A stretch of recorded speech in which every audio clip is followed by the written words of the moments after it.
9 de la noche con 2 minutos. ¿Cómo están? Bienvenidos, bienvenidas a esta edición de Al Pie de la Letra a través de Noticias Paraguay.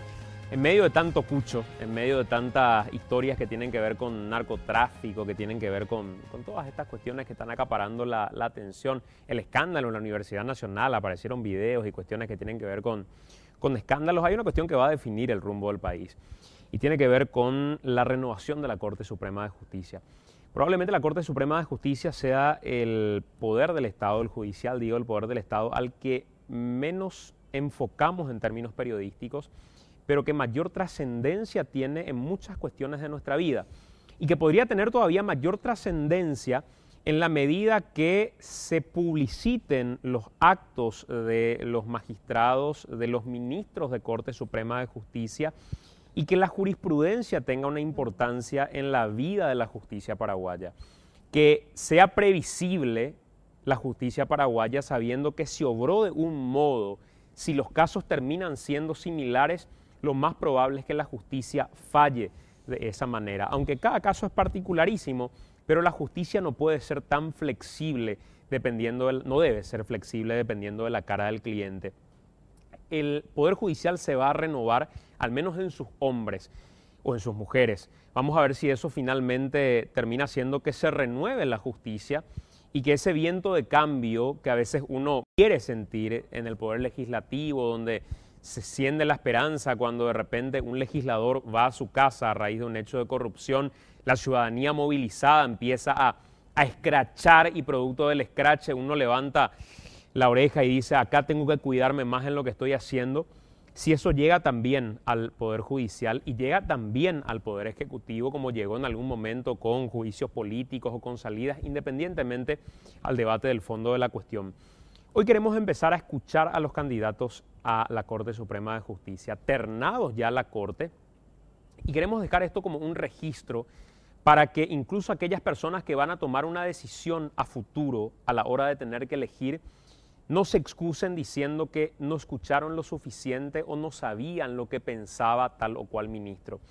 Y que además sirva para que aquellos que pasen por aquí y que en algún momento se conviertan, por aquí o por cualquier otro espacio periodístico, y se conviertan en ministros de Corte Suprema de Justicia, entiendan que necesitamos ministros más humanos, gente que no parezca inalcanzable para los problemas diarios y comunes que existen en nuestro país, y que de alguna manera esto sirva como un registro para recordarles que han prometido algo a lo que han fallado posteriormente y que la ciudadanía sepa finalmente sobre estas circunstancias.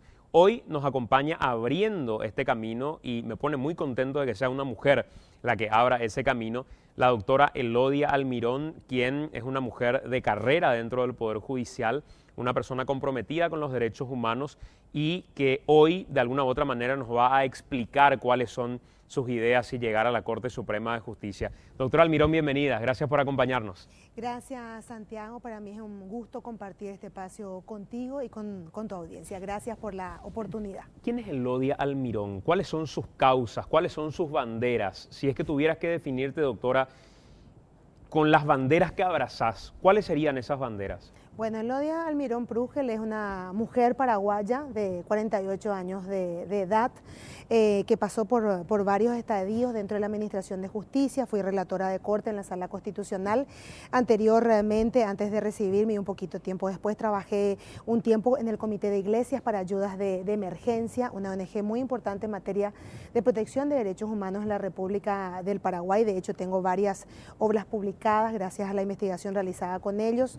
Luego de ahí pasé al Poder Judicial siendo relatora de corte, luego defensora pública en lo civil, que me dio muchísimo estar más cerca de la gente, como vos decís, la humanización de la justicia, gente tan necesitada, tan descreída del órgano jurisdiccional y también, por supuesto, de abogados que muchas veces aprovechan de esas personas de escasos recursos y de pocos conocimientos para aprovecharse de esa circunstancia y generar dinero propio.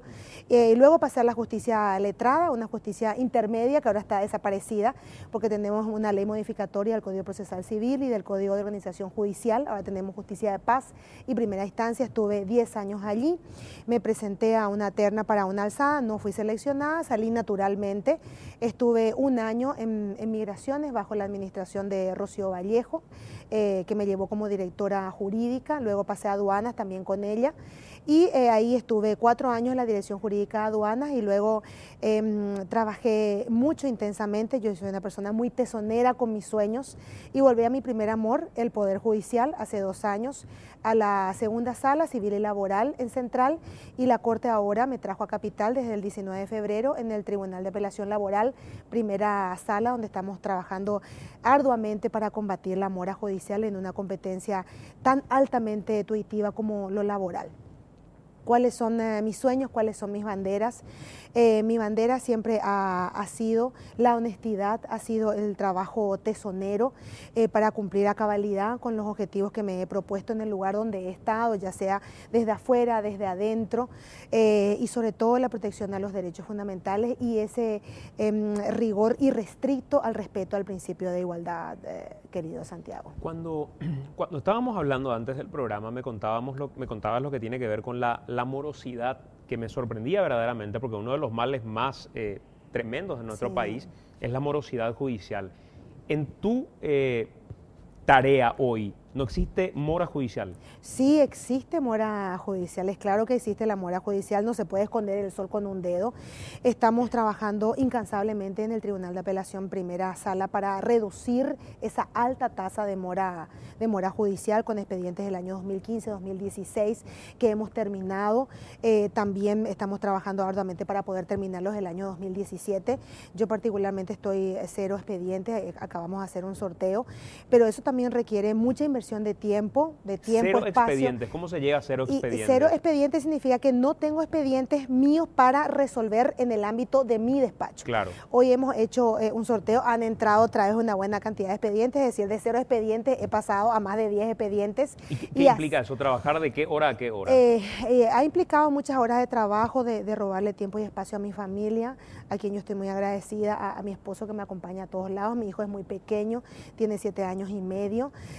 Él no comprende cómo mamá trabaja en casa, pero es la única forma de darle respuesta a ese, no quiero decir ciudadanía, ese justiciable que está cansado de esperar, porque la mora judicial no solamente es que el justiciable espere que el juez resuelva en tiempo y forma. Los plazos en lo laboral son sumamente acotados, así como ocurre en niñez, diferente ocurre en lo civil y también en la competencia penal, sino que esa mora judicial significa la extensión de los procedimientos en el tiempo por una serie de situaciones que eso también tiene que tener una revisión, el cambio de legislación. Nosotros necesitamos dejar de lado una figura que permita alargar los juicios en el tiempo. Yo creo, no hay una estadística, no hay un estudio serio, pero estoy casi segura que es así, como la recusación sin expresión de causa, que sigue totalmente vigente en el Código Procesal Civil. Eso ha sido dejado de lado en la competencia laboral, en la competencia de niñez, en la competencia penal, que está prohibido por ley la recusación sin expresión de causa, solamente con causa. Así también ocurre para la recusación con expresión de causa para los ministros de corte, es decir, solo en la competencia civil quedamos con esa, que es una rémora del pasado.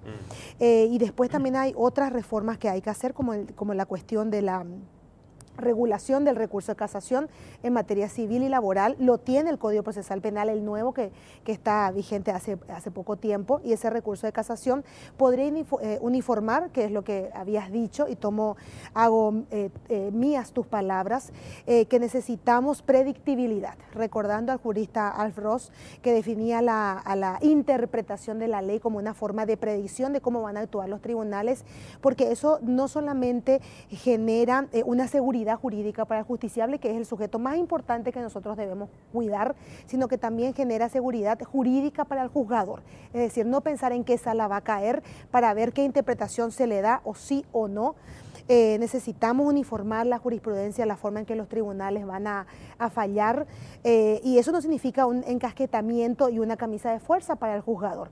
El juzgador perfectamente puede decir, bueno, yo me salgo de la forma en que he fallado en todo este tiempo por tales y cuales argumentos, porque tenemos que pensar que el juzgador es un ser humano pensante, racional y que tiene que dar sus motivos y sus argumentaciones al justiciable de por qué ha fallado en un sentido y no en otro. Pero eso tiene que tener una racionalidad, Santiago. En Paraguay, si hay algo que hoy está ocurriendo es que la gente está muy alejada de su ministro o su ministra de corte. Sí, es cierto. ¿Eso tiene que ser así? O sea, tiene que el ministro de corte debe ser una persona que no participe de ningún tipo de evento que le permita cercanía con la gente, o puede mantener su independencia incluso teniendo contacto con la gente.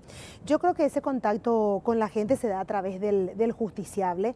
De hecho, la vida del juez es una vida muy solitaria para evitar contaminaciones, pero eso no significa que pueda humanizarse la justicia, como vos bien lo habías dicho, que sea una justicia de puertas abiertas, que los ministros y ministras de corte no sean seres humanos endiosados, seres humanos inalcanzables, que el justiciable, no importa su condición ideológica, de sexo, de religión, étnica, racial, o su poderío económico, que pueda llegar a hablar con el ministro, por supuesto siempre dentro de los parámetros de nuestro código de ética, que vos muy bien lo conocés. Eso no va a significar una contaminación, pero yo creo que el justiciable debe tener un contacto más cercano con un juez más moderno que requiere la ciudadanía. ¿Cómo combatir, si es que estabas hablando de la morosidad judicial, cómo combatirla? Hace rato decíamos, es humanamente posible, pero saludablemente complicado. ¿Cómo hacerlo? Es humanamente posible, requiere de mucha entrega, dejar de lado muchísimas cosas. No hay nada nuevo bajo el sol, no hay fórmulas mágicas, no hay nada que se pueda inventar, solamente trabajo y mucho tiempo.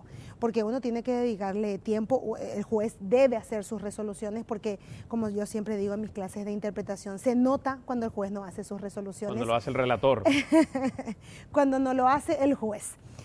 Porque el juez o jueza plasma su forma de hablar, se nota enseguida, y el juez debe hacer sus resoluciones, porque como siempre yo digo, solo uno puede hacerse responsable de lo que hizo, porque allí está el contenido ideológico y la forma de pensar del juez. Entonces, esa firma marca tu derrotero ante la ciudadanía, ante la historia y ante tu responsabilidad, que vos sabes muy bien, nosotros tenemos responsabilidad administrativa, responsabilidad civil y responsabilidad penal, y muchos sistemas de control. Uno de ellos, el principal, es el jurado de enjuiciamiento para la judicatura inferior. Por supuesto que está el juicio político para los ministros y ministras de Corte Suprema de Justicia, y para el magistrado inferior está todo lo que es el concepto del Consejo de Superintendencia, y por supuesto el Contralor Ciudadano, que ahora está cada vez más empoderado de ese poder de la democracia participativa que leemos claramente en el artículo 1 de la Constitución de este país. ¿Qué tipo de reforma necesita el Poder Judicial? Lo fundamental, lo clave como para avanzar hacia una justicia más justa. Una justicia más justa, realmente, que es un concepto sumamente filosófico. Nosotros leemos en el artículo 247 la administración de justicia. Yo creo que esa administración de justicia, que está compuesta por la Corte Suprema de Justicia, tribunales y juzgados, es una cuestión filosófica, pero que tiene que hacerse operativa, porque nosotros tenemos jueces y juezas de derecho. Esos jueces, ¿qué es lo que deben hacer? Deben interpretar, argumentar y aplicar, y allí ellos generan administración de justicia. Yo creo que necesitamos una justicia más ágil, más eficiente, más eficaz, que dé respuestas, no sé si inmediatas, Santiago, pero que dé respuesta a ese justiciable llega al Poder Judicial, evidentemente porque tiene un problema, no llega porque quiere. O sea, ninguno de nosotros ha llegado al Poder Judicial porque quiere litigar, sino porque no ha encontrado respuesta, tal vez en el sector privado, a través de los mecanismos de resolución alternativa de conflictos.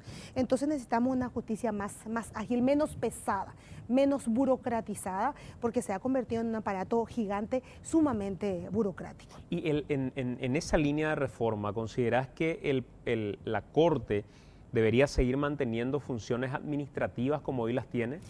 Bueno, esa es toda una cuestión que lo primero que tenemos que hablar es la reformulación constitucional. Si nosotros partimos de esa tesis, indefectiblemente debemos modificar el numeral 1 del artículo 259, donde se ejerce el sistema, el numeral 1 y el 2, donde se ejerce ese sistema de control administrativo, porque también tenemos que pensar, yo soy partidaria que la Corte debe tener menos funciones administrativas, pero no eliminarlas totalmente, porque si la Corte Suprema de Justicia no maneja sus partidas presupuestarias, el que no ejerce el poder sobre su presupuesto no tiene poder. Es lo mismo que nosotros pensamos que a nuestros hijos nosotros le damos independencia cuando son mayores de edad, cuando trabajan y ya no dependen de nosotros y adquieren su independencia. Aquí el Poder Judicial tenemos que hablar de su independencia y autarquía presupuestaria.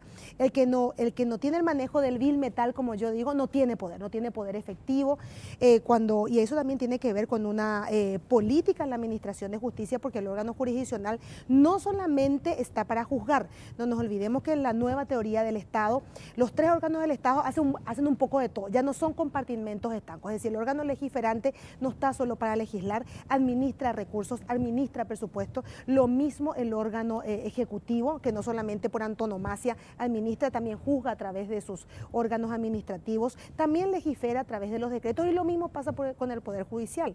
Entonces yo creo que esa tarea administrativa debe ser morigerada, pero no eliminada. Pero para hablar de ello, debemos pensar en una reforma constitucional, Santiago. El otro día, el presidente de la República, Mario Abdo Benítez, presentó un proyecto de ley que lo que pretende es transparentar las sesiones, por ejemplo, de la Sala Constitucional de la Corte Suprema de Justicia, y hacía un desglose de qué específicamente, qué tipo de acciones a las que se recurren directamente en la Corte Suprema de Justicia.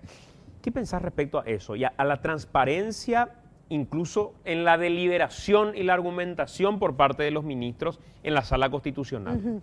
Bueno, ahí tenemos que tener en claro que yo estoy sumamente de acuerdo en la transparencia, yo estoy plenamente de acuerdo que las sesiones de la Corte Suprema de Justicia en plenario o en superintendencia para nombramiento de funcionarios, nombramiento de magistrados, de jueces y de fiscales sean absolutamente públicas, y que el ministro o ministra de Corte dé cuentas de por qué te está votando con V, no con B, a Santiago González y no a Juan Pérez.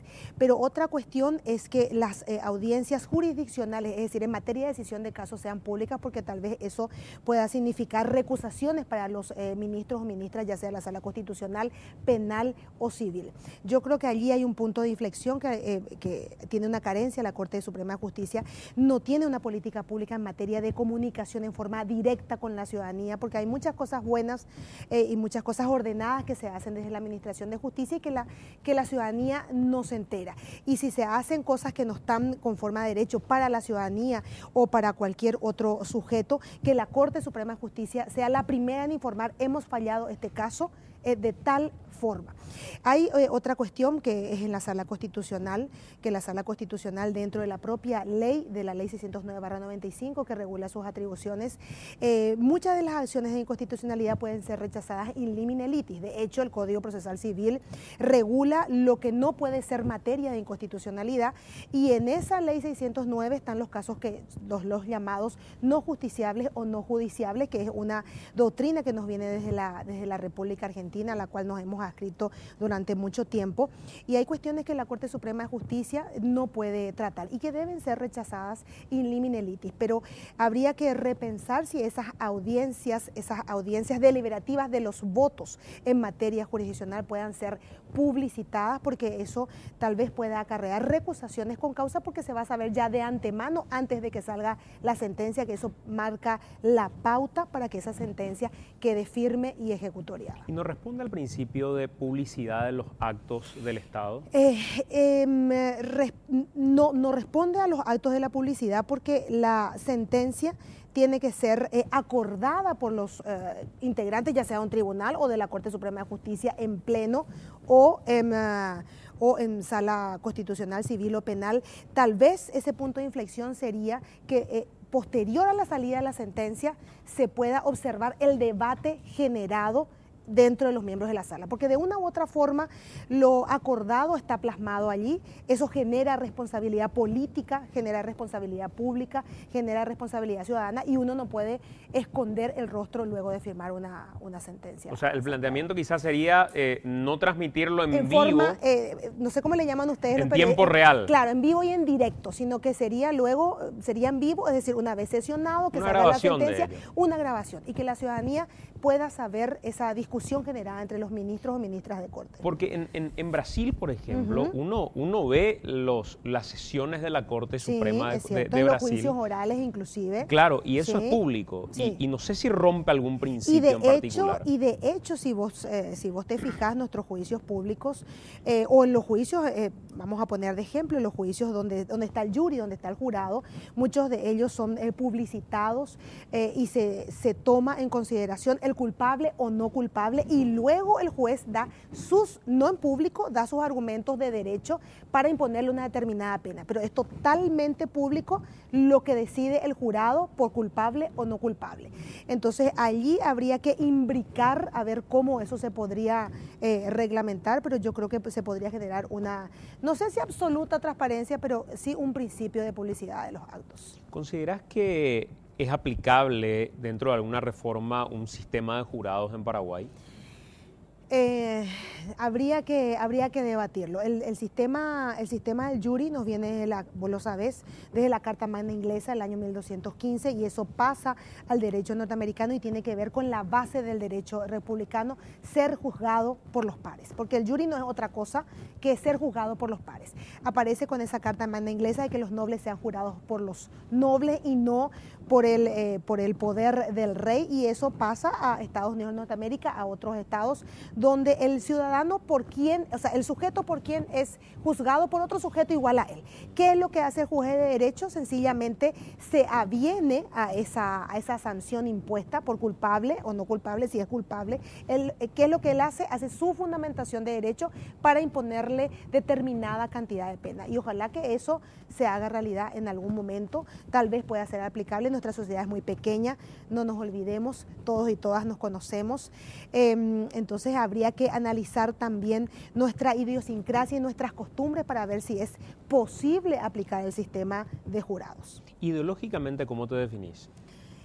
Ideológicamente me defino una persona con principios libertarios, fiel a mis valores de independencia, honestidad, solidaridad. Creo fielmente en que la administración de justicia es un baluarte de un Estado republicano y de una democracia representativa. ¿Tenés alguna afinidad política partidaria? No tengo ninguna afinidad, nunca he trabajado partidariamente. Sí, mi familia, tengo antecedentes liberales, tengo antecedentes colorados, mis propios padres, mi madre que ya no me acompaña a la fecha, pero siempre he sido una persona luchadora por los principios de la libertad. ¿Qué opinión tenés de la eutanasia?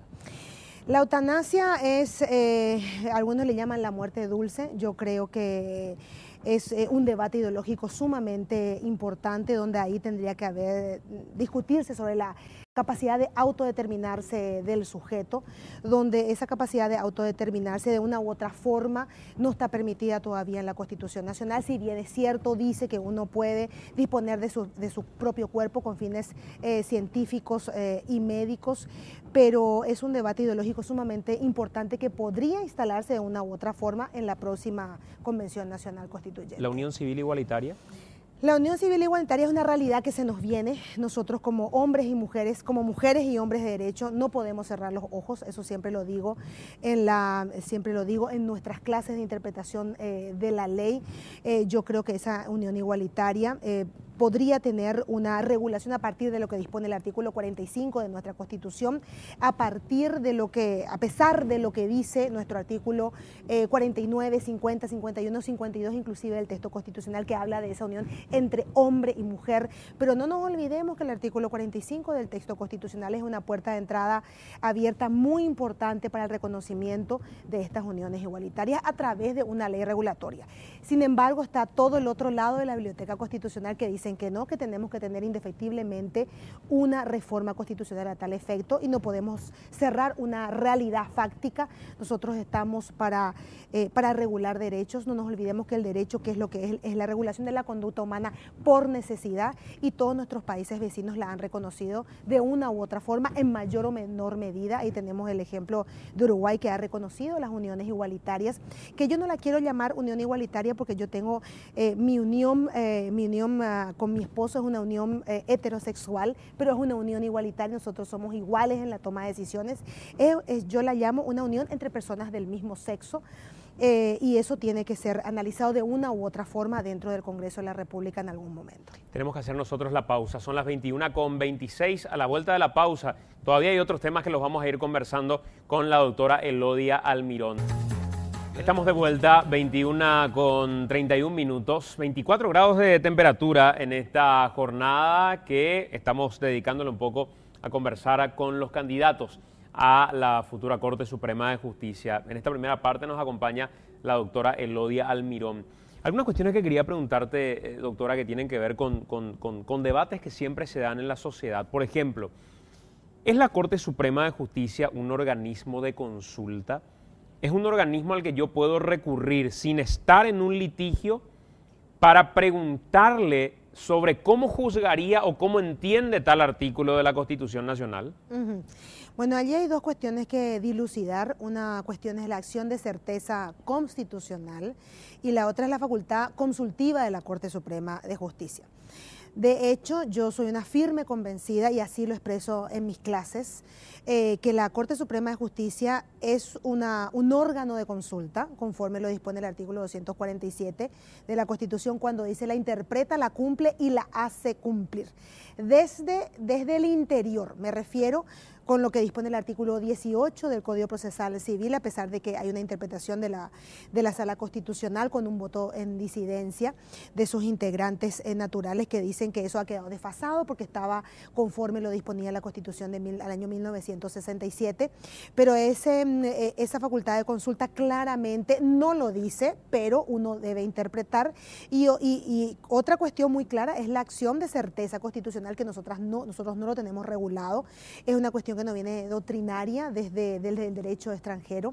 Esa acción de certeza constitucional es como una acción declarativa que está regulada en el artículo 99 del Código Procesal Civil para acciones civiles, no in genere, como una atribución específica de la Corte Suprema de Justicia. Entonces yo creo que esa acción de certeza constitucional no está regulada. Sí, la facultad de consulta que tienen los órganos jurisdiccionales para con la Corte Suprema de Justicia, que tenemos muchísimos ejemplos dentro de nuestra, no quiero decir jurisprudencia, pero dentro de nuestros precedentes nacionales, que es lo que estábamos hablando, que la jurisprudencia lastimosamente no existe en estas competencias que te había dicho, específicamente en la civil. ¿Y cuál sería la diferencia, para ser muy claros con la gente, entre la consulta y la certeza constitucional? Bueno, la acción de certeza constitucional vendría desde afuera y la consulta vendría desde el órgano jurisdiccional como tal. Entonces, un juez pregunta... Un juez de cualquier instancia pregunta a la Corte Suprema de Justicia sobre la constitucionalidad o no,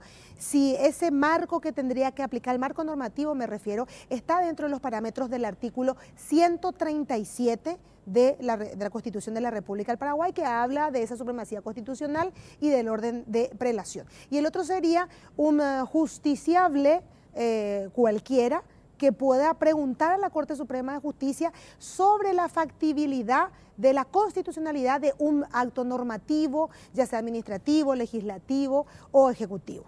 Una curiosidad, ¿cómo se interpreta el artículo 138 de la Constitución Nacional, que tanto estuvo en debate en todo este tiempo? Con mucho debate. La posibilidad, la prerrogativa que tengo como ciudadano a resistir y no acatar determinados mandatos que sean contrarios a la Constitución. Bueno, el artículo 138 de la Constitución, que habla del derecho de resistencia a la opresión, ese derecho de resistencia a la opresión, que está considerado a la fecha como un derecho humano fundamental, podríamos hablar que forma parte del ejercicio de los derechos políticos, porque ese artículo 138 es una novedad dentro del sistema constitucional, y a prima facie, cuando leemos ad inicio el artículo 138, podemos hablar que ese derecho de resistencia a la opresión es una resistencia activa, porque de hecho, por la filosofía tenemos dos conceptos del derecho, el activo y el pasivo. El activo es resistirse con armas, como le llamaban en la Edad Media los monarcómanos o los monarcómacos, que iban hasta ir por la vida de ese monarca que no estaba cumpliendo con su deber divino de generar un poder justo. Sin embargo, ahora tenemos, leyendo más abajo, evidentemente, eso no propugna el texto constitucional, es el derecho de resistencia a la opresión pasiva, que no lo tenemos regulado, no lo tenemos interpretado desde la ciudadanía, y eso lo podemos hacer plenamente factible con ese concepto de la democracia participativa, que está en el artículo 1 del texto constitucional, donde dice que todos esos actos que provengan de un poder fáctico que no forme parte del ejercicio ciudadano, es decir, que el presidente de la República haya llegado a través del sufragio. Lo mismo pasa con los legisladores que no hayan llegado a través del sufragio popular. Estamos hablando de gobiernos fácticos, no de gobiernos constitucionales. El pueblo, dice, en ejercicio del derecho de su derecho de resistencia a la opresión, queda dispensado de su cumplimiento. Pero estamos hablando específicamente de gobiernos fácticos que provengan de una toma de poder a través de una revolución interna, de un golpe de Estado, como antes lo llamábamos. ¿Es posible la reelección por la vía de la enmienda en Paraguay? La reelección por la vía de la enmienda, hay un problema también allí de interpretación, porque una cuestión es el tema de la reelección y otra cuestión es el tema de la duración del mandato. Yo creo que la reelección es factible a través de la vía de la enmienda, porque lo que prohíbe el texto constitucional es la ampliación de la duración del mandato, que son 5 años. Una cuestión es la duración del mandato, que para casi todos los cargos constitucionales son 5 años, porque digo casi todos, porque la duración del mandato constitucional de los miembros del Consejo de la Magistratura son 3 años y de los intendentes municipales ahora ha cambiado, son 5 años, anteriormente era 4 años. Entonces, una cuestión es la extensión de la duración del mandato y otra cuestión es la renovación de ese mandato constitucional.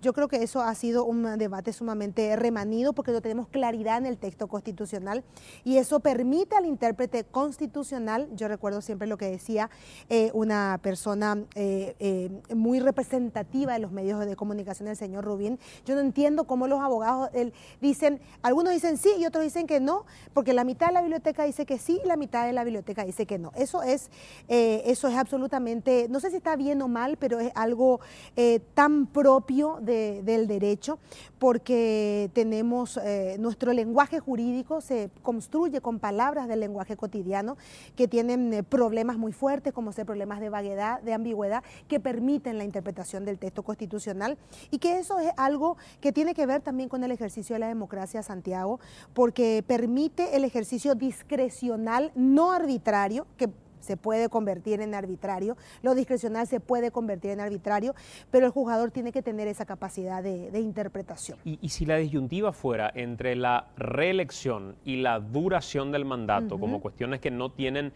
relación entre una y otra. Tienen relación. A eso quiero ir. Tienen relación. A eso quiero ir. Porque si yo preguntara de buenas a primeras, ¿cuánto duró el mandato de Alfredo Stroessner? Sí.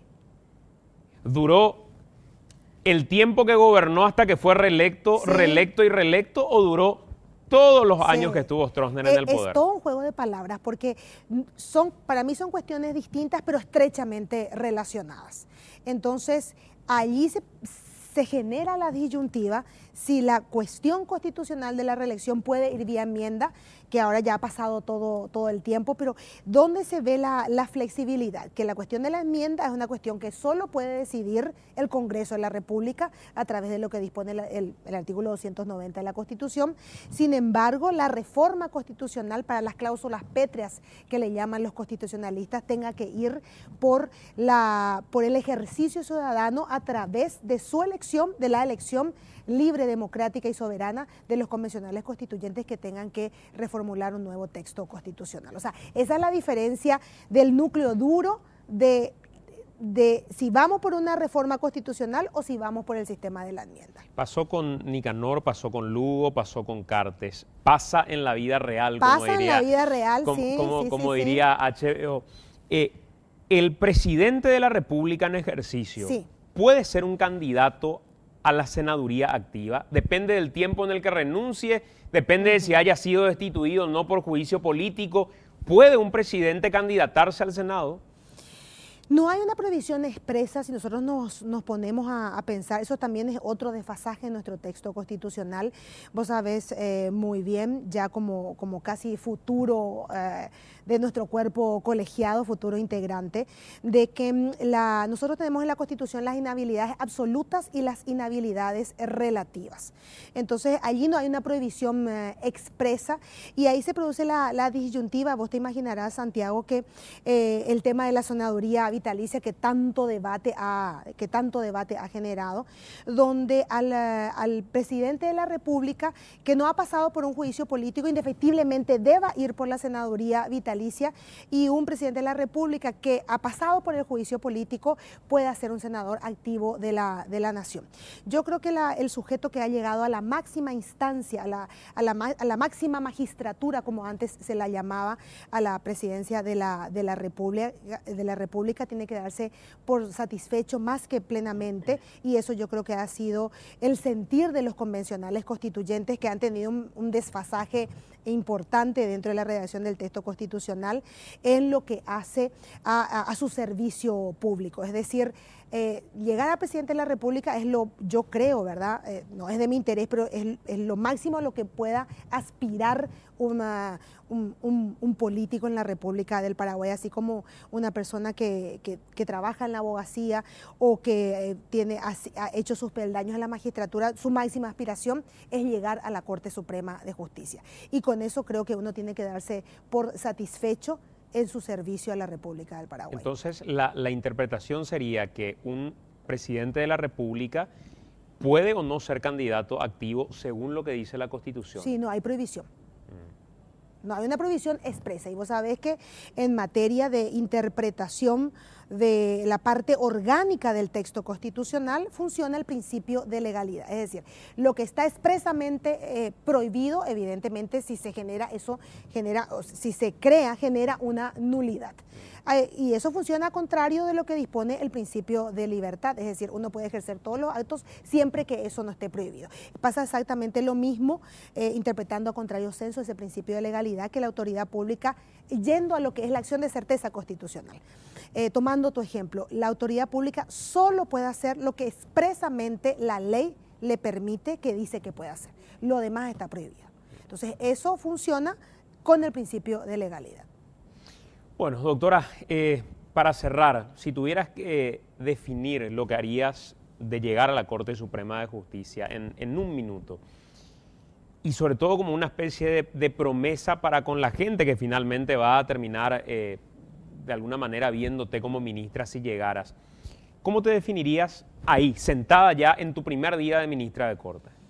Una persona de trabajo incansable, eso ha marcado el derrotero de mi vida profesional, no solamente profesional en el ejercicio de la profesión, sino que mi vida profesional jurisdiccional y mi vida profesional académica, y una honestidad a toda prueba, Santiago. Así quiero que me recuerden. Doctora, gracias por acompañarnos. Gracias a ti. Muchas gracias a tu audiencia. Éxitos.